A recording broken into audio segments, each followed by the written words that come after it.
Starting today, my husband wants us to live with my parents. I was caught off guard by this sudden suggestion. We just said goodbye to my father, who recently passed away after being sick for a long time. Despite the sadness of the funeral still lingering, my husband packed up and left our house. He said we're moving to a villa my father left me. When we got there, my in-laws were already settled in. My name's Natalie, I'm 33, and I'm a designer who's just started living on my own. I've been living with Justin for 3 years now since we got married. My career as a designer is flourishing and I'm known in my field. I earned well enough to have the apartment under my name. Sadly, my mother passed away during my college years, and last year, my father was diagnosed with cancer. Despite his brave fight, the disease progressed, and the doctors warned us to prepare for the worst. My father has always been there for me, especially since I started working. He's been a constant support and a vital part of my life. Learning about my father's illness shook me to the core. As his health deteriorated, I couldn't sleep, consumed by worry and fear. My husband asked about my dad's condition often, but his concern felt hollow. It seemed like he was waiting for the worst to happen. He's always felt insecure about earning less than me, and I wished he'd take pride in my success and be there for me when times get tough. He had a playful side, always wanting to win, even in simple things. My dad assured us not to worry and to focus on our relationship, but I couldn't shake the feeling that we should visit him while we still can. I was finding it harder to hide my growing frustration with my husband. In the beginning, our marriage was full of love and joy, but his insensitive comments about my dad's illness changed things. I realized he wasn't the same loving husband anymore. He works from home and thinks having someone around distracts me, but I plan to work from home too once I'm independent. I decided to rent a small office and commute, making it easier for me to visit the hospital. Meanwhile, my husband stayed home, leaving all the household chores for me to handle.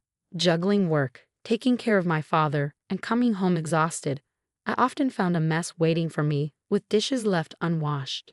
It was clear he only thought of himself, disregarding my feelings. Living with him made me realize how little he understood me, leaving me feeling deeply lonely. Then my father passed away. We had already sold our family home as we had discussed with him. As I busied myself with funeral arrangements, my husband seemed distant, more focused on phone calls or disappearing altogether. I pleaded with Justin to help me during this difficult time, but his phone interrupted our conversation. When he finally hung up, he brushed off my request, claiming he was busy with work calls. My frustration with him grew, especially amidst the turmoil of losing my father. His demeanor had turned colder, leaving me feeling even sadder. On the day of the funeral, Justin spent a long time chatting with his parents, leaving me feeling alone among the attendees. Despite the tension, the funeral proceeded smoothly, and we were able to wrap up the proceedings without any major issues. Out of the blue, my husband suggested we move in with his parents, as if it were the most natural thing to do. He even joked about divorce if I disagreed. I couldn't believe how casually he said it, especially considering the recent loss of my father. Fueled by grief and frustration, I retorted, "Live with them where? We don't even have a spare room here." In truth, one room in our apartment served as my husband's workspace, filled with his work stuff. Despite us not having kids, he used the space as if it were his own personal domain. "It's the villa you inherited," he said with a grin. I was taken aback. While we'd sold the family home, the villa held special memories of my father and me. I was determined to keep it that way. But my husband didn't seem to care about my feelings and kept pushing his own agenda. Living in that villa would be tough, I tried to explain, but he brushed it off.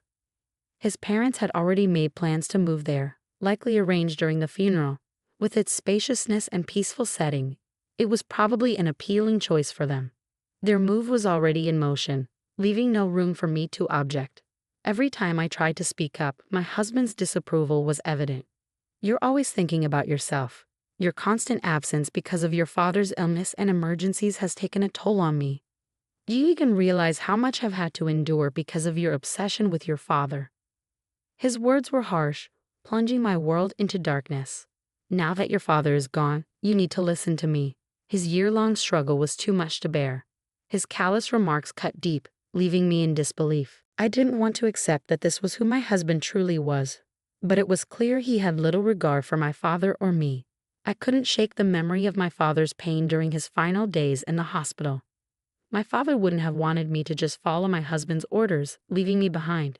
And he certainly wouldn't have wanted me to abandon my own feelings. In that moment, any love I had for my husband seemed to disappear.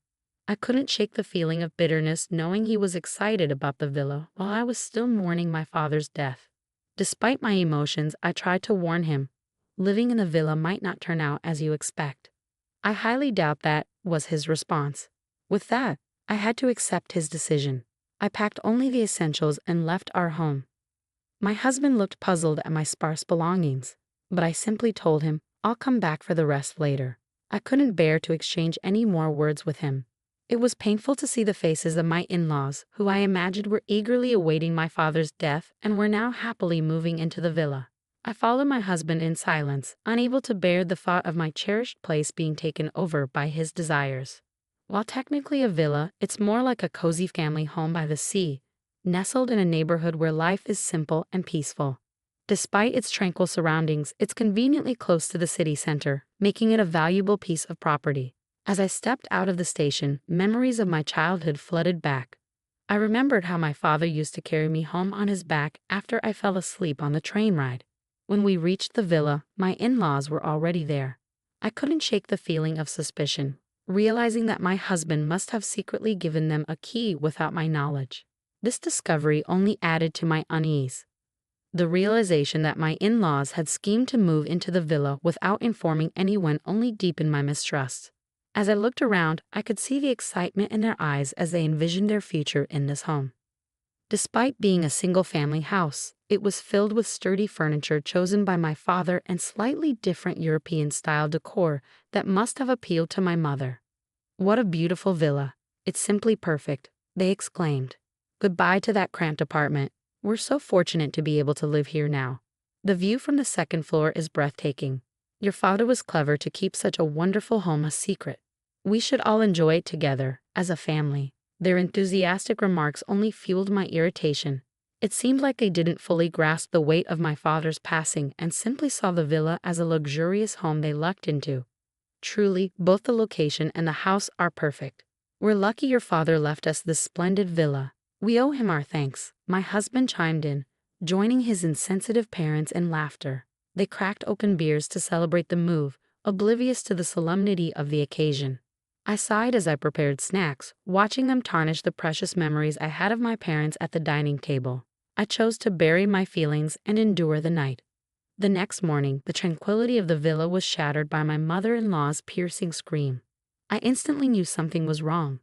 As I woke up and hurried to investigate, I found my father-in-law and husband causing a commotion, slightly delayed in reaching the source of the scream. In the bathroom, my mother-in-law lay on the floor, clutching her foot with a panicked look. "The floor collapsed under me," she gasped, clearly shaken by the sudden event. "But the floor seems fine. You must have just slipped, right?" My husband and father-in-law seemed oblivious to the severity of the situation as they examined the spot she indicated. However, the floorboards appeared smooth and undamaged. Despite their reassurances, she remained adamant. "My father wouldn't have wanted me to just follow my husband's orders, leaving me behind. And he certainly wouldn't have wanted me to abandon my own feelings." In that moment, any love I had for my husband seemed to disappear. I couldn't shake the feeling of bitterness knowing he was excited about the villa while I was still mourning my father's death. Despite my emotions, I tried to warn him, living in the villa might not turn out as you expect. "I highly doubt that," was his response. With that, I had to accept his decision. I packed only the essentials and left our home. My husband looked puzzled at my sparse belongings, but I simply told him, I'll come back for the rest later. I couldn't bear to exchange any more words with him. It was painful to see the faces of my in-laws, who I imagined were eagerly awaiting my father's death and were now happily moving into the villa. As they examined the floor, I was certain it had collapsed. "Have you tried stepping on that slightly different colored part of the floor?" I questioned.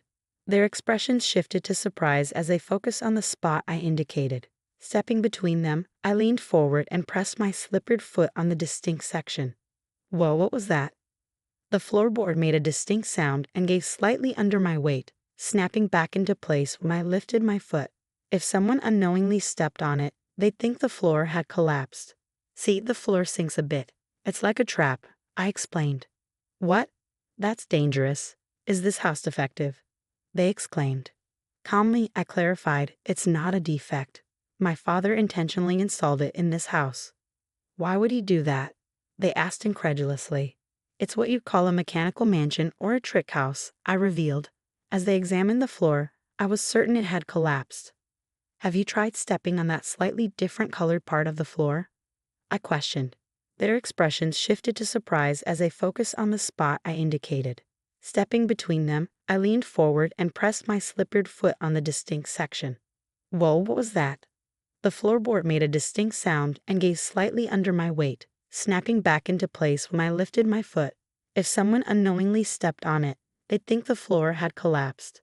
See, the floor sinks a bit. It's like a trap, I explained. What? That's dangerous. Is this house defective? They exclaimed. Calmly, I clarified. It's not a defect. My father intentionally installed it in this house. Why would he do that? They asked incredulously. It's what you'd call a mechanical mansion or a trick house, I revealed. In reality, my father was a devoted ninja enthusiast. This villa was his pride and joy, a treasure he poured his heart and soul into. As a child, I often tagged along while he tinkered with the house's mechanisms or added new ones. That's why there are traps and hidden mechanisms scattered throughout. A shelf you shouldn't touch, a floorboard that gives way when stepped on, a door that requires a specific sequence to open, concealed passageways, and even secret rooms. Every corner of this villa is infused with my father's dreams and ingenuity, cultivated over many years. While it's perfectly suitable for everyday living for me, who grew up here and learned how to navigate all the traps from my father, it's a different story for my husband and in-laws, who are unfamiliar with its quirks. I did warn you that living here would be challenging, and I also mentioned that it's a place filled with my father's memories. My father's intense ninja obsession is pretty well known among her relatives. It's surprising you didn't know, I remarked. Initially, my husband denied any knowledge, but now he seemed speechless. My in-laws were equally taken aback by this revelation. With our apartment lease already canceled and nowhere else to go, they turned to my husband for guidance on what to do next. Amidst the chaos, both my father-in-law and husband inadvertently triggered another trap, causing them to stumble. As I watched them sprawled on the ground, I couldn't help but chuckle. Feel free to make yourselves comfortable for as long as you need, I said, my tone more sarcastic than welcoming. They had been enamored by the villa's luxury, ignoring my warnings and showing little interest in my father's peculiar hobbies.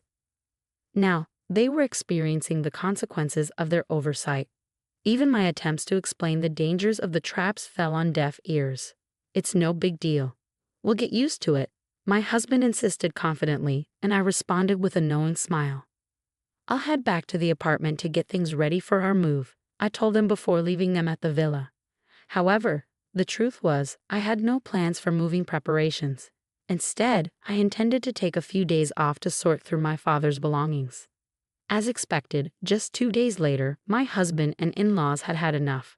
During that brief period, I found comfort in being alone, allowing me to slowly regain a sense of positivity as I planned my next steps.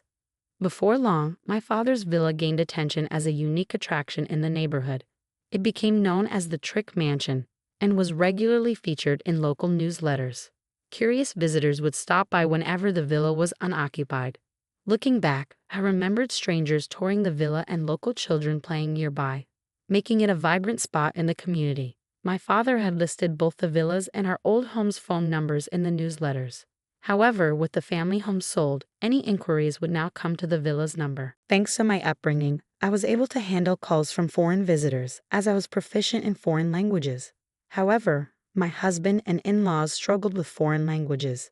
In addition to the stress of navigating the villa's traps, they were overwhelmed by unexpected visitors and foreign language calls. Exhausted and sleep-deprived, they retreated to the apartment. Why don't we all just live here together? My husband suggested. After eagerly awaiting my father's passing to claim the villa, they were ready to give it up after just 2 days. Instead of offering them tea, I handed my husband divorce papers that I had already prepared and signed. There's no way we can live together under these circumstances. If you understand, please leave quickly, I said with a heavy heart. I couldn't forgive him for disregarding my feelings and acting insensitively without consulting me or providing any explanation. My husband decided that we would move in with his parents, leaving me with all the household responsibilities, as he had never shared them before. Feeling trapped, I confronted him about his selfish decision-making and disregard for my feelings. What happened to the love you used to show me? I couldn't help but laugh at his obliviousness. How could I love someone who wished for my father's death and would rejoice when he passed? Handing him only the divorce papers, I escorted them out of the apartment. Firstly, this is my apartment. If anyone should leave, it's you. Despite my calm demeanor, my husband raised his voice, showing no concern for our neighbors. However, I remained firm. Natally, I'll call the police for trespassing. If you don't want that, leave quietly. Their voices fell silent upon realizing the apartment was in my name. They relied on me financially and didn't have much of their own. However, I had already made up my mind to sever ties before they could begin their lengthy persuasions. Both my husband and in-laws had limited savings. After being forced out of the apartment and unable to return to the villa, they settled into a cheap, low-quality apartment, struggling to make ends meet. They often reminisced about the previous apartment, considering it better. Initially, my husband felt remorseful and apologized frequently. However, as time passed, he became resentful of his parents. With their advancing age, they rarely found stable employment, depleting their savings and pension. Each move only exacerbated their familial discord, as they argued constantly within the thin walls of the apartment. Despite receiving noise complaints, they refused to apologize and instead retaliated, leading to strained relationships with their neighbors. They may soon need to search for another place to live. While my husband used to enjoy working from home, the current apartment lacked the luxury of a dedicated workspace. Struggling to focus on his work, his professional standing and sales took a nosedive. Now he barely makes ends meet with a late-night job at a convenience store and may need to take on multiple part-time gigs to survive. His in-laws regretted allowing their son to dictate their decisions, blaming him for their predicament during their frequent arguments. If only you had been more responsible, we wouldn't be in this mess. You should have double-checked everything. Don't pin the blame on me. She's the one who kept things hidden, they argued. I remained silent as they continued their accusations. If only you had communicated better with your father, none of this would have happened. I never imagined we'd end up like this because of our son, they lamented. Yet they had always harbored hopes of inheriting the villa and were elated when my father passed away. I'll never forget that. Following the divorce, I made significant progress in my career as a designer. To cope with my father's passing and these turbulent events, I incorporated ninja elements into my designs, sharing them on social media platforms. Their popularity surged, catching the attention of a major cosmetics company.